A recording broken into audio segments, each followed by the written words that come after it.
नासिर नाम का एक व्यक्ति था जो पिछले 15 सालों से उस कब्रिस्तान में काम कर रहा था। दिन के समय लोग आते, फातिहा पढ़कर चले जाते और रात को वह जगह उसकी हो जाती थी। पहले पहल वह बस कब्रें खोदता, मिट्टी बराबर करता और पेड़ों के नीचे बैठकर रात भर सिगरेट पीता रहता था। मगर धीरे धीरे उसके अंदर कुछ बदलने लगा। वह नहीं जानता था कि वह क्या था। शायद तन्हाई, शायद गुर्बत, शायद उसकी अपनी बिगड़ी हुई सोच। रात के वक्त जब पूरा कब्रिस्तान खामोश होता तो वह सोचता कि यह लाशें कितनी पुरसुकून हैं, न बोलती हैं, न कुछ मांगती हैं, न किसी का खौफ रखती हैं। फिर उसके अंदर एक अजीब सा ख्याल जागा और यूं वह उस गुनाह की तरफ बढ़ता गया जिसे बयान करते हुए भी शर्म आती है। आज भी ऐसी ही रात थी। आसमान बिल्कुल स्याह था और हवा में नमी की सी खुशबू थी। कब्रिस्तान के दरख्त हल्की हवा में सरसरा रहे थे। वह एक पुराने मकबरे के पीछे बैठा सिगरेट पी रहा था। आज उसका दिल अजीब बेचैन था। उसे लगता था आज कुछ होने वाला है। वह अक्सर रातों को छुपकर देखता रहता कि कहाँ कोई ताजा कब्र बनी हो ताकि सुबह होने से पहले अपना काम कर ले। मगर आज कुछ अलग था। दूर सड़क की तरफ से एक गाड़ी के रुकने की आवाज आई। उसने चौंक कर सिगरेट फेंकी और दरख्त के पीछे छुप गया।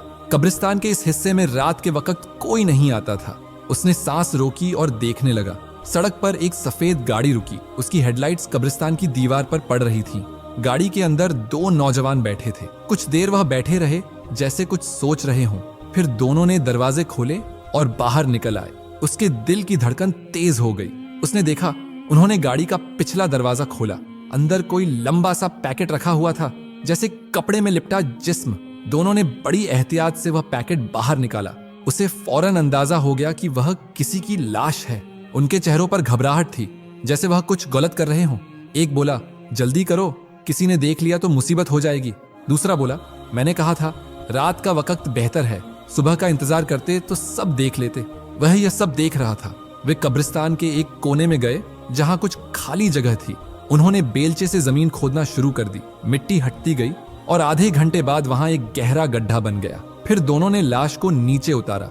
वह अंधेरे में ज्यादा नहीं देख सका, मगर एक लम्हे को चांद बादलों से निकला और रोशनी की तेज लहर कब्र पर पड़ी। दूर से देखने से वह किसी जवान लड़की की लाश मालूम हुई, जो उन दोनों की हवस का निशाना बनी। अब मिट्टी तले दबाई जा रही थी। वे दोनों अपना काम कर रहे थे और वह बस उनके जाने का इंतजार कर रहा था। उसके दिल में एक नापाक ख्याल आया, यह तो अभी ताजा है। अगर रात के आखिरी पहर में इसके करीब जाऊं तो कोई देखने वाला भी नहीं।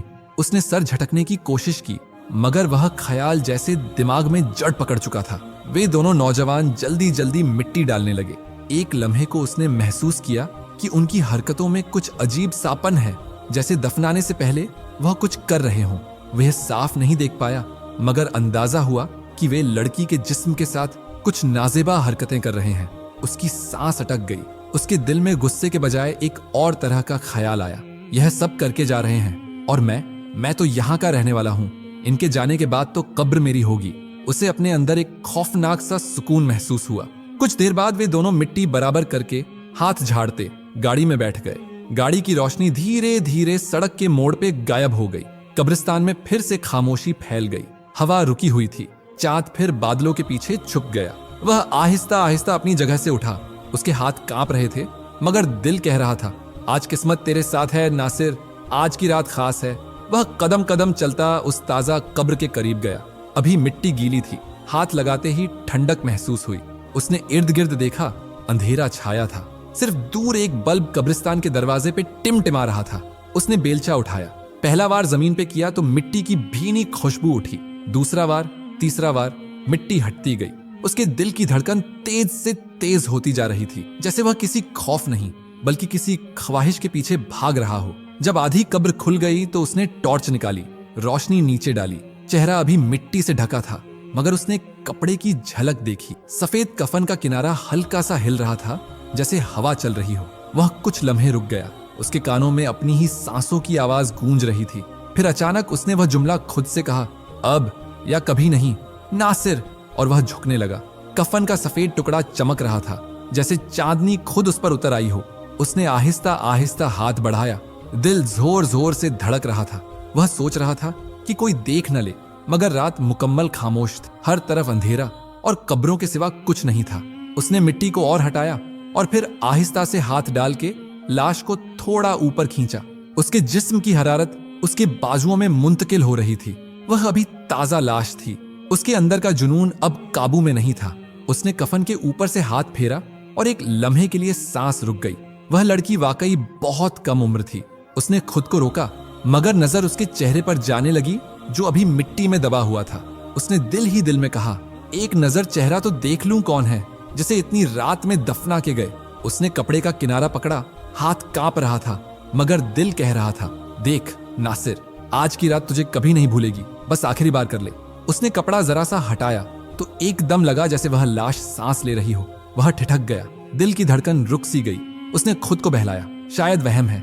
फिर आहिस्ता से पूरा कपड़ा हटाया। अगले लम्हे उसका खून जम गया। वह लड़की की आंखें खुल चुकी थीं, जो अंधेरे में चमक रही थी। वह सीधा उसे देख रही थी। उन आंखों में जिंदगी की आखिरी चमक थी, जैसे कोई बंद होती शमा थरथरा रही हो। वह पीछे हटा, उसका गला खुश्क हो गया, लबों से आवाज नहीं निकली। उसने महसूस किया वह हल्का सा सांस ले रही है। उसके होंठ थोड़े थोड़े हिल रहे थे, जैसे कुछ कहना चाहती हो। उसने कांपते हाथों से टॉर्च उठाई और रोशनी उसके चेहरे पर डाली, मगर रोशनी के जाविये से सिर्फ उसकी आंखें दिखाई दे रही थीं। बाकी चेहरा अंधेरे में गुम था। उसने सोचा शायद यह वहम है, मगर नहीं, वह जिंदा थी। वह खौफ से पीछे हटा, उसका दिल जैसे सीने से निकल बाहर आ जाए। हर कब्र की खामोशी अब शोर बन चुकी थी। उसने पीछे कदम बढ़ाए, मगर पैर मिट्टी में धंस गए। वह गिरने ही वाला था कि अचानक वह लड़की के होंठों से हल्की सी टूटी हुई आवाज निकली, इतनी धीमी कि जैसे कोई हवा में फुसफुसाहट कर रहा हो। वह जो उसके मुंह पर हाथ रखने वाला था कि उसकी अटकती सांस ठहर जाए और वह अपनी ख्वाहिश की तकमील कर सके, जो अब सीना तोड़ के बाहर आ रही थी, कि अचानक बिजली जोर से चमकी और उसका चेहरा स्पष्ट हुआ। और वह लम्हा जैसे उसकी पूरी जिंदगी के मुंह पर तमाचे की तरह लगा। उसे लगा शायद यह वहम है, इसीलिए टॉर्च लाइट उसके चेहरे पर मारी ताकि तसल्ली कर ले। उसका चेहरा चमक उठा और वह अंधेरों में डूब गया, क्योंकि वह कोई और नहीं बल्कि उसकी ही। वह बचपन से ही बदसूरत था। लोग उसे देख हंसते थे। उसके चेहरे पर अजीब सुर्ख स्याह निशान थे। दाहिनी आंख के नीचे गहरा तिल और नाक जरा टेढ़ी थी। अम्मी हमेशा कहती थीं, अल्लाह ने तुझे किसी आजमाइश में पैदा किया है नासिर, तेरा नसीब काला है। बचपन में जब वह गली में खेलने निकलता तो बच्चे उसका मजाक उड़ाते। किसी ने कभी उसे अपने साथ खेलने नहीं दिया। वह छुपकर रोता था, मगर किसी ने उसकी आंखों के आंसू नहीं देखे। अब्बा मजदूर थे, सारा दिन ईंटें उठाते और रात को थके हारे घर आते। उनके पास उसके लिए कभी वक्त नहीं होता था।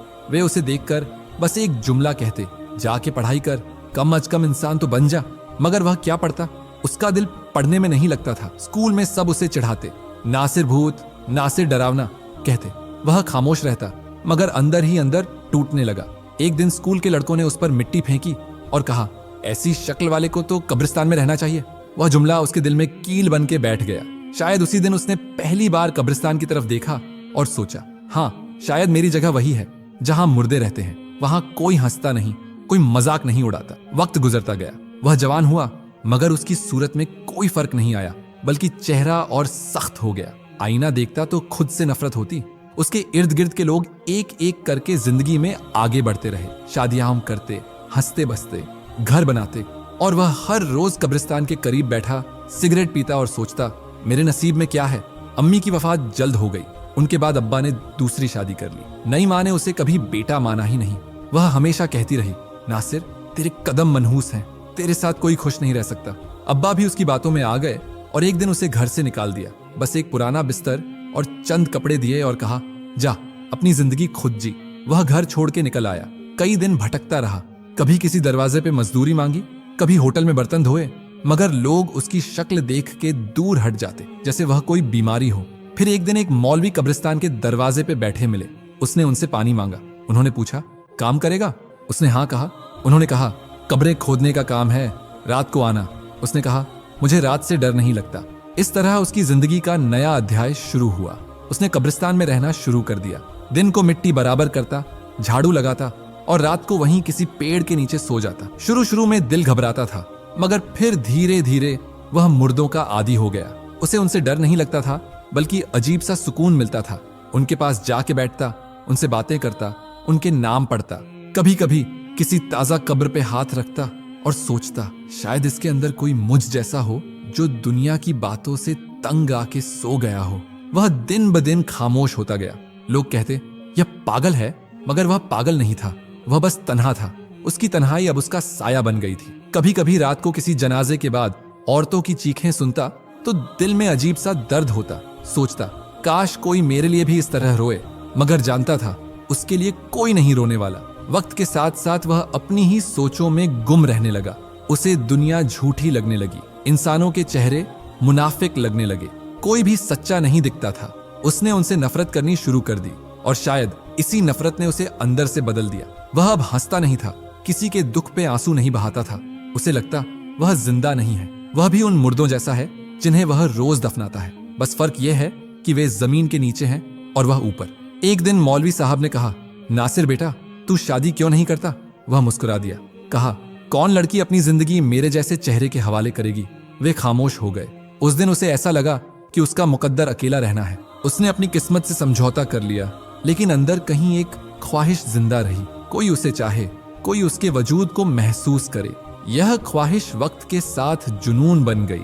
वह खुद से नफरत करता था, मगर इस जुनून को रोक नहीं पाया। उसका चेहरा जैसे उसके अंदर के जख्मों की तस्वीर बन गया। वह बाहर से बदसूरत था, मगर अंदर से टूटा हुआ, खाली और अधूरा नासिर अब एक कब्रिस्तान का साया बन चुका था, जो दिन के उजाले से भागता और रात के अंधेरे में पनाह लेता। कब्र खोदने का काम वह और मौलवी करीम ही संभालते थे। सुबह के वक्त वे भी उसके साथ होते, मगर शाम को घर चले जाते। उनका घर कब्रिस्तान के नजदीक ही था। वह रात को भी कब्रिस्तान में ही किसी पेड़ तले पड़ा रहता और मुर्दों की ठंडी सांसें सुनता रहता, उनकी बेजुबान आहें महसूस करता रहता। एक दिन उसके मोहल्ले की एक खूबसूरत औरत मर गई। वह औरत जिसे कभी वह चोरी छुपे देखा करता था, दूर से ही, क्योंकि करीब तो उसने कभी आने नहीं दिया था। उसने सुना कि उसने खुदकुशी कर ली। जिससे वह प्यार करती थी उसने कहीं और शादी कर ली और नज़मा ने जहर खा लिया। उसे अफसोस तो हुआ कि जवान मौत है। अगर वह मुझसे मोहब्बत कर लेती तो शायद मैं उसे कभी धोखा न देता, सर आंखों पर बिठा के रखता। खैर, मौलवी ने उसका जनाजा पढ़ाया और वह उसकी कब्र बनाने लगा। रात के अंधेरे चारों तरफ फैले थे। हवा में एक अजीब सी सर्द महरी थी और उसका दिल बोझल सा था। कब्रिस्तान में ही उसका जनाजा पढ़ाया गया, वह भी शामिल था। अचानक उसकी दूर पर एक रिश्तेदार रोती हुई आई और कहने लगी, मुझे नज़मा का आखिरी दीदार करना है। शायद वह अभी पहुंची थी। मर्द हजरात जनाजे के बाद जा चुके थे। उसके कुछ अजीजों अकारिब भी अब मौजूद थे और वह जिसने उसकी कब्र बंद करना थी वहीं खड़ा था। जब उसके चेहरे से कपड़ा हटाया गया तो उसकी नजर उस पर पड़ी। मर के भी उसका हुस्न 14वीं के चांद जैसा था। वह कुछ लम्हे उसे देखता रहा, हसरत से, जैसे चांद को देखते हैं, जिसे पाया या छुआ नहीं जा सकता। उसके दिल में अजीब सी ख्वाहिश मचलने लगी, चांद को पाने की ख्वाहिश। वह ख्वाहिश जिसको वह जायज तरीके से भी पूरा नहीं कर सका था, क्योंकि उसे इस काबिल ही नहीं समझा गया था। उसकी कब्र पर मिट्टी डालते हुए दिल में अजीब सा ख्याल आया, मगर उसने खुद पर लानत भेजी कि ऐसा सोचा भी क्यों। जब उसके रिश्तेदार चले गए तो हर तरफ सन्नाटा छा गया। कब्रिस्तान हमेशा की तरह वीरान रह गया। अब सिर्फ वह था, उस कब्र की गीली मिट्टी थी और उसकी वह ख्वाहिश जो गीली लकड़ी की तरह सुलग रही थी, अंदर ही अंदर, जिसका धुआं बाहर उठ रहा था। वह देर तक उसके कब्र के सिरहाने बैठा रहा। उसके अंदर अजीब तब्दीलियां आ रही थी और फिर अचानक उसे न जाने क्या हुआ, उसने खुद को उस कब्र को दीवानों की तरह खोदते पाया। उसने मिट्टी की आखिरी तह हटाई तो जमीन से ठंडी हवा का एक झोंका उठा, जैसे कब्र के अंदर खामोशी ने सांस ली हो। चांद की हल्की सी रोशनी में कफन का सफेद कपड़ा दिखाई दिया। दिल के अंदर एक तूफान था और हाथ कांप रहे थे। उसने खुद को समझाता रहा कि यह पागलपन है, मगर पता नहीं वह कौन सा लम्हा था जब अक्ल का दामन छूट गया। हाथ जैसे खुद ब खुद हरकत करने लगे। उसने आंखें बंद कर लीं, जैसे खुद से नजरें चुराना चाहता हो। खामोशी इस कदर गहरी थी कि उसकी अपनी सांसों की आवाज भी गुनाह लगने लगी। उसने दिल ही दिल में कुछ पढ़ा, शायद कोई बहाना तराशने के लिए कि जो होने जा रहा है वह बस एक लम्हे की कमजोरी है। मगर वह लम्हा इतना लंबा था कि वक्त जैसे रुक गया हो। हवा रुक गई, रोशनी मध्यम हो गई और उसने खुद को वहां पाया जहां इंसान अपनी जात से हार जाता है। उसकी आंखों के सामने वह चेहरा था जो अब दुनिया से रुखसत हो चुका था, मगर उसके अंदर के हैवान ने उसे सुकून न लेने दिया। दिल में एक अजीब सा सुकून और खौफ एक साथ उतरने लगा। ऐसा लगा जैसे उसके वजूद से रोशनी छिन गई हो। वह खुद से नजरें नहीं मिला सकता था। जब होश वापस आया तो पसीने में भीगा हुआ था। जिस्म की गर्मी खत्म हो चुकी थी और रूह पे एक अजीब सा बोझ था। उसने कपड़ा दोबारा डाल दिया, कब्र बंद की और देर तक वहां बैठा रहा। दिल कह रहा था कि जो हुआ वह महज एक लम्हे का फरेब था, मगर ज़मीर चीख रहा था कि यह उसकी बर्बादी की इब्तिदा है। उसने पहली बार महसूस किया कि कब्र सिर्फ मुर्दे के लिए नहीं खोली गई थी, बल्कि उसके अंदर की इंसानियत भी उसी कब्र में दफन हो चुकी थी। वह रात के अंधेरे में वहां से उठा, मगर ऐसा लगा जैसे वह कब्र उसे पुकार रही हो।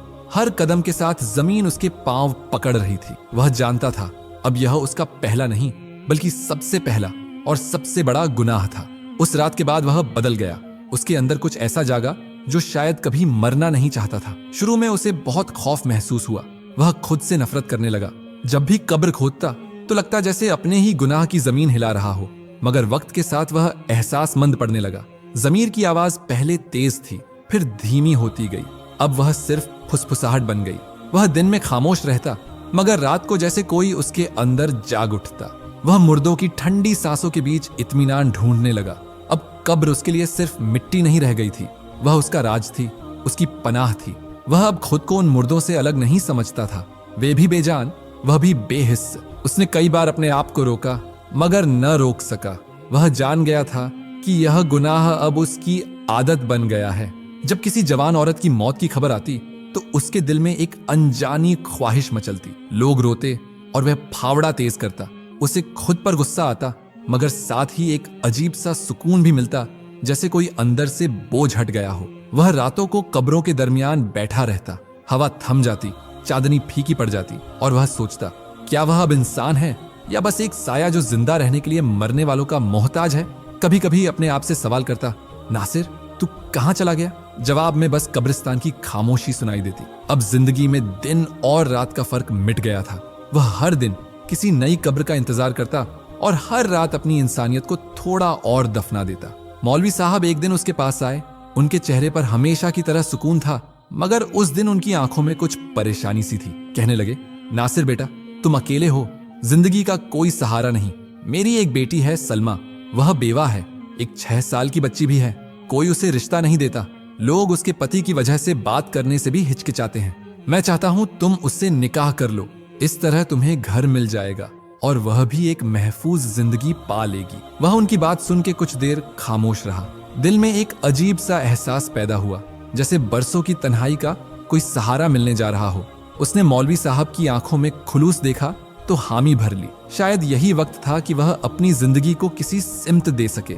निकाह के दिन मौलवी साहब के घर में सादगी थी। कुछ गवाह बैठे थे।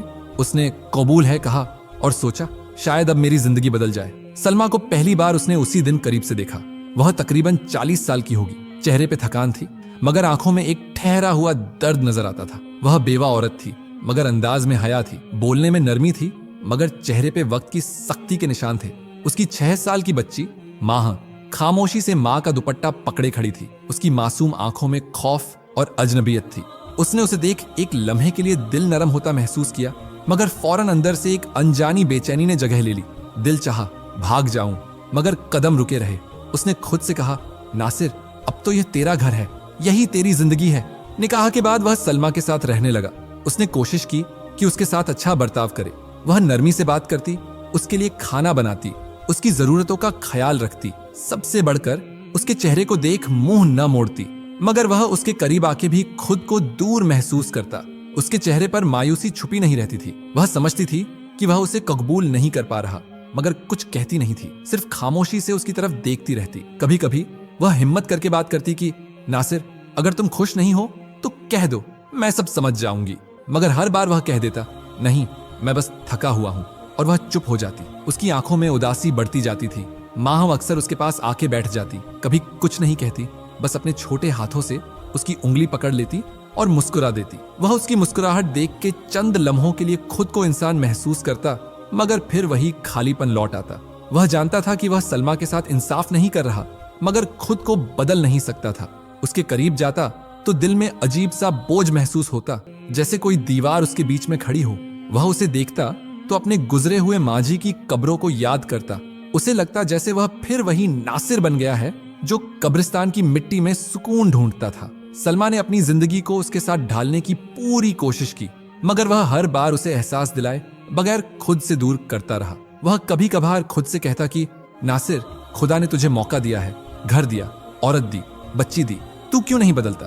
मगर फिर अंदर से एक आवाज आती, तू बदल नहीं सकता, कब्रिस्तान तेरी आदत है, वहां की मिट्टी तेरी सांसों में रच चुकी है। सलमा की बातों में प्यार था, मगर वह उसे सुन के भी बेअसर रहता। वह उसकी मौजूदगी में भी तन्हा रहने लगा था। हवा में वही पुरानी खुशबू थी, वही खामोशी जो उसे सुकून देती थी। वह जानता था कि यह सब गलत है, मगर अब यह उसकी आदत बन चुकी थी। वह एक घर पाके भी बेघर था, एक बीवी पाके भी तन्हा था, एक बच्चे की मासूम मुस्कुराहट देखकर भी दिल खाली था। वह सोचता शायद उसकी जिंदगी कब्रिस्तान ही है, जहां मुर्दे भी उससे बेहतर जीते हैं। सलमा की आंखों में रोज नया दुख आता और उसकी आंखों में वही पुरानी सर्द मेहरी रहती। वह उस औरत के वजूद से उलझता भी था और उसकी खामोशी में छुपे दर्द से डरता भी, मगर खुद को बदलने की हिम्मत उसमें कभी ना आई। वह कब्रिस्तान का नासिर था और शायद हमेशा वहीं का रहेगा। मौलवी साहब का इंतकाल एक खामोश दिन में हुआ, वही दिन जब घर के सहन में हवा भी जैसे रुक गई थी। कुरान की तिलावत की आवाज गूंजती रही, लोग आते जाते रहे, मगर उसके अंदर अजीब सा सन्नाटा छा गया। उसने मौलवी साहब के जनाजे को अपने हाथों से उठाया। कंधों पर वह बोझ सिर्फ एक मैयत का नहीं, बल्कि एक जिम्मेदारी का भी था। जैसे अब पूरा कब्रिस्तान, वह घर और उन दो औरतों की जिंदगी का बोझ उसके कंधों पर रख दिया गया हो। दफन के बाद जब मिट्टी की आखिरी मुट्ठी उसके हाथों से गिरी, तो उसके दिल में एक सवाल जागा, क्या अब भी वह कब्रिस्तान से दूर रह पाएगा? वक्त अपनी रफ्तार से चलता रहा, दिन गुजरते गए, महीने बदलते गए, मगर उसकी जिंदगी वहीं ठहरी रही। सुबह के वक्त वह कब्रिस्तान का काम देखता, शाम में चंद लोगों से मिलता और रात होते ही फिर उन्हीं कब्रों के बीच गुम हो जाता, जहां अब उसे अपना ही सुकून मिलता था। सलमा अब खामोश रहने लगी थी। वह जानती थी कि वह जिस्म से इस घर का हिस्सा है, मगर रूह से नहीं। वह अक्सर चूल्हा जलाती, माहंग के बाल बनाती, नमाज पढ़ती और फिर खिड़की से बाहर देखती रहती। शायद सोचती कि जिंदगी इतनी बेरंग क्यों हो गई। माहा अब 12 साल की हो चुकी थी। उसके चेहरे पे बचपन की मासूमियत के साथ साथ एक अजीब सा उदासी का रंग भी आने लगा था। वह अपने माँ बाप के दरमियान की सर्द फिजा को महसूस करती थी। उसे याद नहीं कि आखिरी बार उसने उससे मुस्कुराहट से बात कब की थी। वह अक्सर माँ के पास बैठ के सवाल करती, अम्मी, अब्बू हमसे नाराज हैं क्या? सलमा के पास हर बार एक ही जवाब होता, नहीं बेटा, वह बस थके हुए हैं। मगर वे दोनों जानते थे कि हकीकत कुछ और है। उसकी खामोशी अब दीवार बन चुकी थी, जिसके पार सलमा की सांसें उलझ के रह जाती थीं। उसकी रातें कब्रिस्तान की मिट्टी से गुजरती रहीं। वह अब इस जगह का हिस्सा बन चुका था। लोग समझते थे कि वह मौलवी साहब के काम को आगे बढ़ा रहा है, मगर हकीकत यह थी कि वह अपने गुनाह को छुपाने, अपनी ख्वाहिशों को जिंदा रखने वहां जाता था। कभी कभी खुद से कहता कि अब बस करो नासिर, अब तौबा कर लो, मगर अगले ही लम्हे वह खुद को उसी अंधेरे में डूबता महसूस करता जहां से निकलना नामुमकिन था।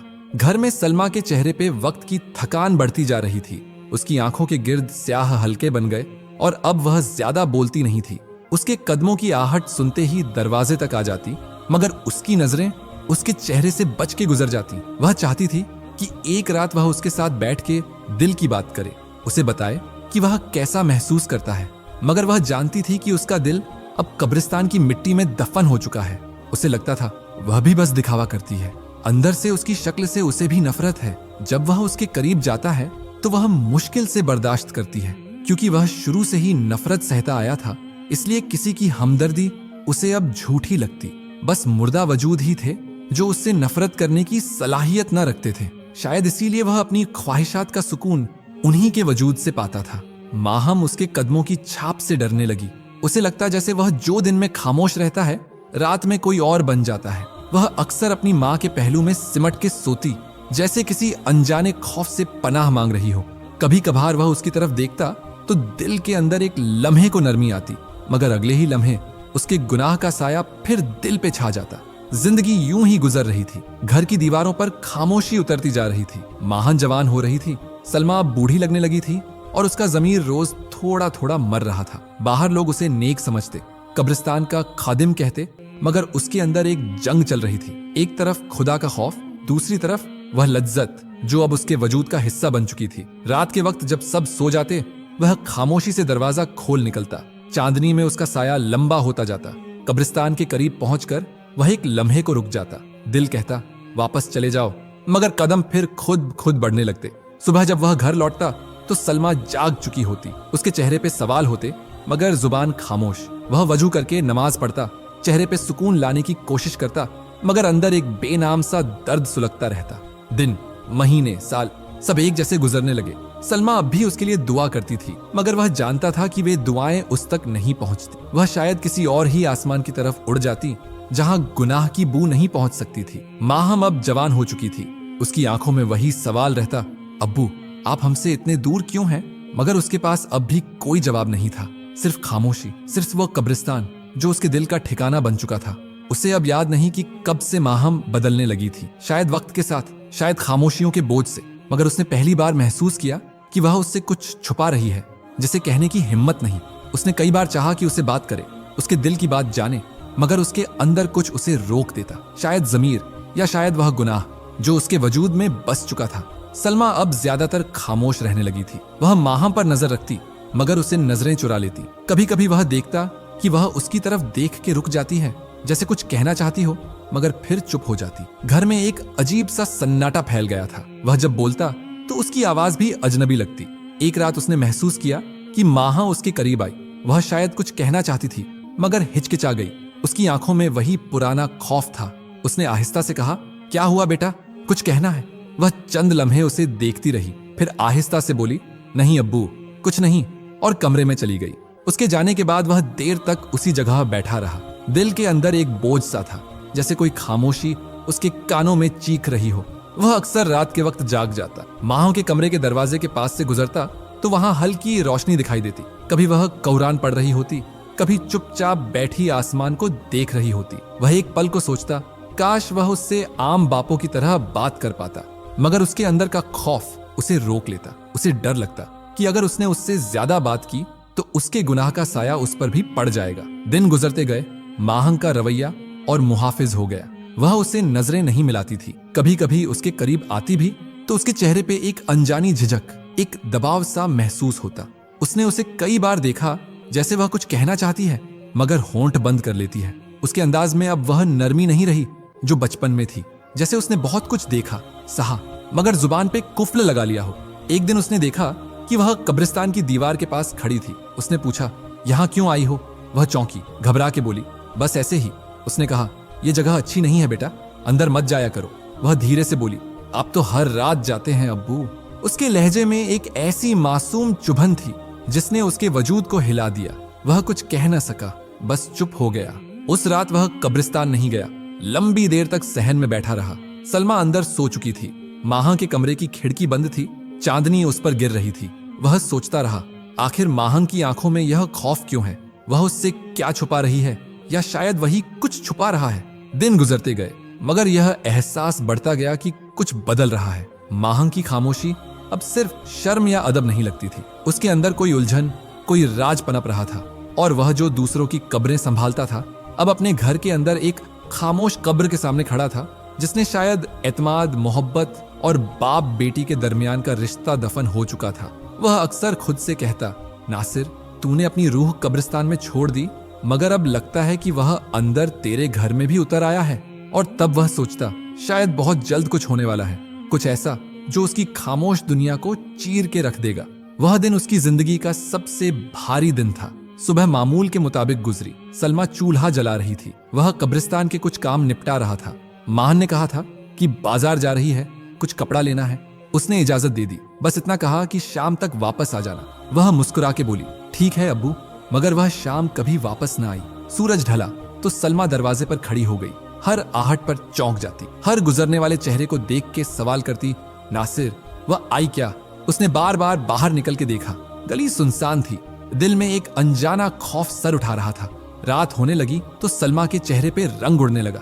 वह बार बार दरवाजे की तरफ देखती, कभी आसमान को जैसे खुदा से फरियाद कर रही हो। उसने कई घरों पर दस्तक दी, कोई खबर न मिली। मोहल्ले वाले जमा होने लगे। सबके चेहरों पर हैरत और फुसफुसाहटें थीं। एक औरत बोली, नासिर, तुम्हारी माह को चौधरी नईम का बेटा अक्सर बाजार में तंग करता देखा है, अल्लाह खैर करे। उसने सुना तो उसे लगा जैसे जमीन पांव के नीचे से निकल गई। उसने कहा, वह तो शहर पड़ता है। मगर औरत बोली, अब कुछ दिनों से आया हुआ है, मैंने खुद देखा है कि वह माहों के पीछे पीछे जाता है। उसका दम घुटने लगा। वह भागता हुआ चौधरी के डेरे पे पहुंचा। उनके दरवाजे पे पहरेदार खड़े थे। उसने चीख के कहा, मेरी बच्ची कहाँ है? तुम्हारे बेटे ने क्या किया उसके साथ? अंदर से हंसी की आवाज आई। चौधरी नईम खुद बाहर आया। उसके चेहरे पे रौब था। उसने कहा, बदजुबान मत बन नासिर, तेरी बेटी भाग गई होगी, हमारे घर को बदनाम न कर, मेरा बेटा शहर में है। उसने कहा, खुदा के लिए झूठ मत बोल, मेरी बेटी नेक है, वह कभी ऐसा नहीं कर सकती। उसने उसे धक्का दिया और बोला, निकल जा यहाँ से, वरना जुबान खींच लूंगा मैं। वह जमीन पर गिर पड़ा, उसके हाथ मिट्टी में ढंसते गए, दिल में आग लग गई, मगर जुबान पे कुछ न आया। वह उठा और खामोशी से वापस आ गया। घर पहुंचा तो सलमा की हालत देखने के काबिल नहीं थी। वह दरवाजे पे बैठी थी, बाल बिखरे, चेहरा आंसुओं से तर। उसने कहा, कुछ पता नहीं चला। वह चीख के बोली, नासिर, मेरी बच्ची कहाँ गई? तुम कब्रिस्तानों के मुर्दों को संभालते रहे और अपनी जीती जागती बेटी का ख्याल न रखा। उसकी आवाज में इतना दर्द था कि वह कुछ बोल ही न सका। वह दीवार से लग के बैठ गई, बार बार कहती, या अल्लाह, मेरी माँ कहाँ है? रात भर वह गलियों में भटकता रहा, कभी नदी किनारे, कभी बाजार के सुनसान कूचे में। हर दरवाजे पे जाके पूछता, किसी ने नहीं देखा, कहाँ गई? वह मासूम जिसने कभी ऊंची आवाज में बात नहीं की थी, वह हर आहट पे चौंकता, हर साए को देख के भागता, शायद वही हो, मगर खाली हवा के सिवा कुछ न मिलता। सुबह होने लगी तो वह थक के कब्रिस्तान के दरवाजे पे जा बैठा। धुंध के अंदर मिट्टी की खुशबू थी। उसने आसमान की तरफ देखा और बस इतना कहा, या रब, मैंने बहुत गुनाह किए हैं, मगर अब मेरी बेटी को लौटा दे। दिन गुजरने लगे, मगर माहंग की खबर न आई। मोहल्ले वाले अब तरह तरह की बातें करने लगे। कोई कहता वह किसी के साथ भाग गई, कोई कहता चौधरी के आदमियों ने उठा लिया। सलमा का हाल दिन ब दिन बिगड़ता गया। वह चुपचाप रहने लगी, न खाना खाती न सोती, बस एक ही बात दोहराया जाती, नासिर, मेरी बच्ची वापस आ जाएगी ना? वह उसके सामने खामोश खड़ा रहता, अंदर से टूट चुका था। वह खुद को मुजरिम समझता। हर लम्हा, हर सांस बोझ बन गई थी। रातों को कब्रिस्तान जाता तो अब वह जगह भी उसे सुकून नहीं देती थी। कब्रों की मिट्टी जैसे उससे सवाल करती, कहाँ है वह जिसे खुदा ने तेरे हवाले किया था? वह इन सवालों से भाग नहीं सकता था और दिल के अंदर एक अजीब सा एहसास जन्म लेने लगा, जैसे अब कुछ होने वाला है, कोई तूफान जो उसकी जिंदगी के बाकी मलबे को भी बहा ले जाएगा। और ऐसा ही हुआ। एक दिन सलमा, उसकी एकमात्र हमदर्द, भी चल बसी। सलमा के मरने के बाद उसका दिल जैसे अंदर से खाली हो गया था। घर में अब कोई आवाज नहीं थी, बस सन्नाटा था जो हर दीवार से टकरा के वापस उसके अंदर गूंजता था। उस दिन सुबह वह चूल्हे के पास बैठी थी, हाथ में माह का दुपट्टा पकड़ा हुआ था। उसने कहा, सलमा, कुछ खा लो, मगर उसने उसकी तरफ देखा भी नहीं। बस आहिस्ता से कहा, नासिर, माहम अब नहीं आएगी, और फिर आंखें बंद कर ली। वह भागा, उसे पकड़ा, मगर वह जा चुकी थी। उसके चेहरे पे एक अजब सुकून था, जैसे उसने सारे दुख वापस खुदा को लौटा दिए हों। वह देर तक उसके हाथ पकड़े बैठा रहा। उसे यकीन ही नहीं आ रहा था कि वह अब नहीं रही। उसने उसे अपने हाथों से घोंसल दिया, उसके बालों में कंघी की। वही हाथ जिन्हें उसने कभी थामा नहीं, आज कब्र तक पहुंचा रहा था। उसने मौलवी साहब के पहलू में उसके लिए कब्र बनाई, मिट्टी डालता गया, मगर हर मुट्ठी के साथ लगता जैसे वह खुद को दफन कर रहा हो। जब आखिरी मुट्ठी डाली तो हाथ कांप रहे थे, आंखों से आंसू बह रहे थे। उसने पहली बार महसूस किया कि वह औरत जिसे उसने कभी दिल से कबूल नहीं किया, वही उसकी सबसे बड़ी नेमत थी। उसने उसे अब्दी सुकून के हवाले कर दिया, मगर उन औरतों का क्या जिनको उनके अपने उस मिट्टी के हवाले करके चले जाते थे? क्या वे सुकून में और हिफाजत में हैं? और वह उनकी इज्जतें मिट्टी में दबने के बाद भी मिट्टी में मिला देता था। पहली बार इस एहसास ने उसे झंझोड़ के रख दिया और लगा शायद अब कोई कब्र खोदने से पहले वह मर जाएगा शर्म से। घर वापस आया तो दरवाजे से लेकर सहन तक सब कुछ खाली लग रहा था। चूल्हे के पास बर्तन रखे थे, बिस्तर पर उसकी चादर पड़ी थी जिस पर उसके बाल उलझे हुए थे। उसने वह चादर उठाई, सीने से लगा ली। आंखों से आंसू रुके नहीं। बरसों बाद उसने दिल से रोया। सलमा की हर बात याद आने लगी। वह जब खामोशी से खाना रखती थी, जब आहिस्ता से पूछती थी, नासिर, अब थक गए होंगे, और वह जवाब दिए बगैर गुजर जाता। आज वे आवाजें उसके कानों में गूंजती थीं और वह चाह के भी खामोशी नहीं रोक पाता था। रात हुई तो वह कब्रिस्तान चला गया। सलमा की कब्र के पास बैठ गया। चांदनी उसकी मिट्टी पे पड़ी थी। उसने हाथ रख के कहा, सलमा, तुम सच कहती थी, इंसान को सुकून तब मिलता है जब वह किसी का दर्द समझे, और मैंने तुम्हारा दर्द कभी नहीं समझा। तुमने हर दिन मेरा बोझ उठाया, मेरी खामोशी बर्दाश्त की, मेरी बदसूरती से नहीं, मेरे दिल से प्यार किया, मगर मैंने तुम्हें सिर्फ गम दिया। आज जब तुम नहीं हो तो लगता है मैंने सब कुछ खो दिया। वह देर तक वहां बैठा रहा। कब्र की मिट्टी ठंडी थी, मगर उसके अंदर आग जल रही थी। उसने अपने हाथों से मिट्टी को छुआ और दिल से निकला, ऐ खुदा, काश वह सलमा को एक बार कह सकता कि वह उससे मोहब्बत करता है, मगर अब बहुत देर हो गई थी। अब सिर्फ कब्र है, सन्नाटा है, और एक नासिर है जो पहली बार सच में अकेला हो गया है। जिंदगी आहिस्ता आहिस्ता अपने बोझ के साथ रेंगती रही। वह दिन में लोगों की कब्रें बनाता, रात को कब्रिस्तान के किसी पेड़ के नीचे बैठा रहता, कभी आसमान की तरफ देखता, कभी मिट्टी को घूरता जिसके अंदर उसके अपने ही लोग दफन थे। सलमा के जाने के बाद सब कुछ बदल गया था। घर खाली था, दरवाजे की कड़कड़ाहट भी अब खामोशी जैसी लगती थी। वह अक्सर सोचता, काश वक्त थम जाए, पीछे लौट जाए। माहंग को ढूंढने की हर कोशिश नाकाम हुई। लोग कहने लगे, अब उसे भूल जाओ, मगर बाप अपनी औलाद को कैसे भूलता है। वह दिन रात इसी आस में जिंदा था कि शायद वह किसी दिन वापस आ जाए, शायद दरवाजा खुले और वह दौड़ती हुई कहे, अब्बू मैं आ गई हूं। मगर ऐसा कभी न हुआ। साल गुजरते गए, सलमा की कब्र की मिट्टी भी बैठ गई। वह कभी कभी उसके पास जाके बैठता, घंटों बातें करता जिनका जवाब कभी नहीं आता था। उसकी बातें अब हवा में घुल जाती थीं। वह खुद को समझाने लगा कि शायद यही उसकी सजा है कि वह अकेला रहे, तन्हाई में जलता रहे। उसने बरसों तक कब्रिस्तान में कोई कब्र न खोदी, कोई गुनाह न किया। वह खुद से नफरत करने लगा था। उसने खुदा से वादा किया था कि अब मिट्टी के नीचे सोए किसी इंसान को नहीं छेड़ेगा। अब कोई ख्वाहिश नहीं, बस तौबा और कफारा है। 5 साल यूं ही गुजर गए। उसने अपने हाथों की लकीर में खालीपन देखा। चेहरा झुर्रियों से भर गया, मगर दिल के अंदर वही खालीपन था जो न भर सका। एक रात थी, बहुत पुरसुकून रात, जैसे पूरी दुनिया सो गई हो। वह कब्रिस्तान के किनारे बैठा था।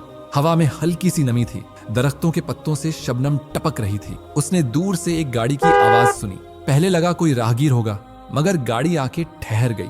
उसने दरख्त की ओट से देखा, 2 नौजवान उतरे। उनके हाथों में सफेद कपड़े में लिपटी कोई चीज थी। वे बार बार इधर उधर देख रहे थे। अंधेरा इतना था कि चेहरे साफ नजर नहीं आ रहे थे, मगर अंदाज से लग रहा था कि वे जल्दी में हैं। उसके कदम खुद ब खुद उनकी सिमत बढ़ने लगे, मगर उसने खुद को रोक लिया। वह छुप के देखने लगा।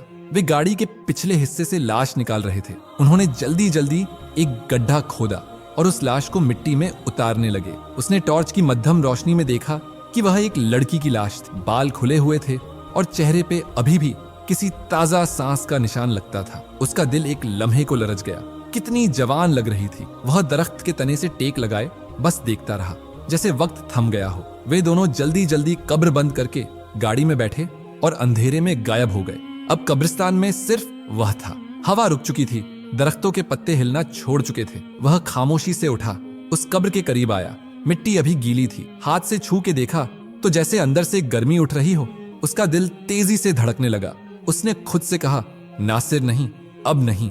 मगर दिल के अंदर कोई पुरानी आवाज जाग उठी, वही आवाज जो बरसों पहले दबाई थी। वह दरख्त के तने से टेक लगाए बस देखता रहा। वह खामोशी से उठा, उस कब्र के करीब आया। मिट्टी अभी गीली थी। हाथ से छू के देखा तो जैसे अंदर से गर्मी उठ रही हो। उसका दिल तेजी से धड़कने लगा। उसने खुद से कहा, नासिर नहीं, अब नहीं। मगर दिल के अंदर कोई पुरानी आवाज जाग उठी, वही आवाज जो बरसों पहले दबाई थी। वह देर तक वहीं बैठा रहा। रात गहरी होती गई। चांद बादलों में छुप गया और कब्र की मिट्टी पे नमी बढ़ने लगी, जैसे कोई फिर उसे बुला रहा हो। उसने खुद को बहुत समझाया, मगर दिल की वह आवाज जो बरसों से दबी हुई थी आज फिर जाग उठी थी, जैसे कोई अंधी ख्वाहिश मिट्टी के नीचे से सर उठा रही हो। उसने चारों तरफ देखा। हवा रुक चुकी थी। आसमान पे चांद बादलों में छुपा हुआ था। सिर्फ कब्रों की खामोशी बाकी थी। उसने कांपते हाथों से मिट्टी हटाना शुरू की। दिल धड़क रहा था, सांस रुक रुक के चल रही थी, मगर अंदर कोई जुनून था जो रुकने नहीं दे रहा था। कुछ देर में सफेद कपड़ा नजर आया। उसने गड्ढा और खोदा और लाश के करीब बैठ गया। कपड़े पे हाथ रखा तो लगा जैसे अभी अभी किसी ने सांस ली हो। वह ठिठक गया, मगर फिर वही पुरानी हवस, फिर वही पुरानी आग उस पर हावी हो गई। उसने कपड़े के किनारे से हाथ बढ़ाया, लरसते हुए उस वजूद को छुआ। बदन ठंडा मगर नरम था। वह कांपते लबों से कुछ बोल भी न सका। बस एक भयानक खामोशी में वह लम्हा जैसे जमीन रुक गई हो। अचानक एक सांस की सी आवाज आई, बिल्कुल मध्यम मगर साफ, जैसे कोई आखिरी सांस हो। वह पीछे हट गया। उसका जिस्म पसीने में डूब गया। उसने घबराकर उसका चेहरा ढांपने वाला कपड़ा आहिस्ता से हटाया। इतने में आसमान पे बिजली चमकी। एक लम्हे को पूरी कब्र रोशनी से भर गई और वह पत्थर बन गया। उसकी आंखें फैल गईं, जुबान गूंगी हो गई। उसके सामने जो चेहरा था वह उसकी मां का था। उसने चीखने की कोशिश की, मगर आवाज गले में अटक गई। जमीन घूमने लगी। उसने खुद को पीछे खींचा, मगर पांव लड़खड़ा गए। वह मिट्टी में गिर गया और रोने लगा। उसके हाथ कांप रहे थे, दिल फट रहा था। वह चीख चीख के कहने लगा, नहीं नहीं, यह सच नहीं हो सकता। मगर कब्र के अंदर वह चेहरा उसकी तरफ देख रहा था, जैसे खामोशी से कह रहा हो, यह सब तेरी सजा है नासिर, तेरी ही सजा। वह जमीन पर गिरा, मिट्टी उठा उठा के अपने मुंह पर फेंकने लगा। वह पागलों की तरह रोता रहा और फिर एकदम से हंसने लगा। हंसी इतनी तेज थी कि कब्रिस्तान की खामोशी फट गई। वह दौड़ता हुआ कब्रिस्तान के दरवाजे से बाहर निकला। गलियों में नंगे पांव भागता जा रहा था। लोग दरवाजे खोल के देखते तो वह तालियां बजाता हुआ चिल्लाता जाता कि मैंने अपनी ही बेटी की इज्जत मिट्टी में मिला दी, मैंने अपने ही खून को नापाक कर दिया। लोग दरवाजे बंद कर लेते, बच्चे रोते, औरतें छिपती, मगर वह हंसता रहता, चीखता रहता कि देखो मैं नासिर हूं, कब्रिस्तान वाला नासिर, जिसने अपनी बेटी को भी न बख्शा। रात के अंधेरे में उसकी आवाजें गूंजती रहीं। वह गलियों के बीच पागलों की तरह नाचता रहा, कभी रोता, कभी हंसता, और फिर एक जगह जाके गिर गया। उसके हाथों पे मिट्टी थी, चेहरे पे आंसू, मगर आंखों में अब सिर्फ वीरानी थी। उसने आसमान की तरफ देखा तो लगा जैसे बादलों में भी उसकी बेटी रो रही हो।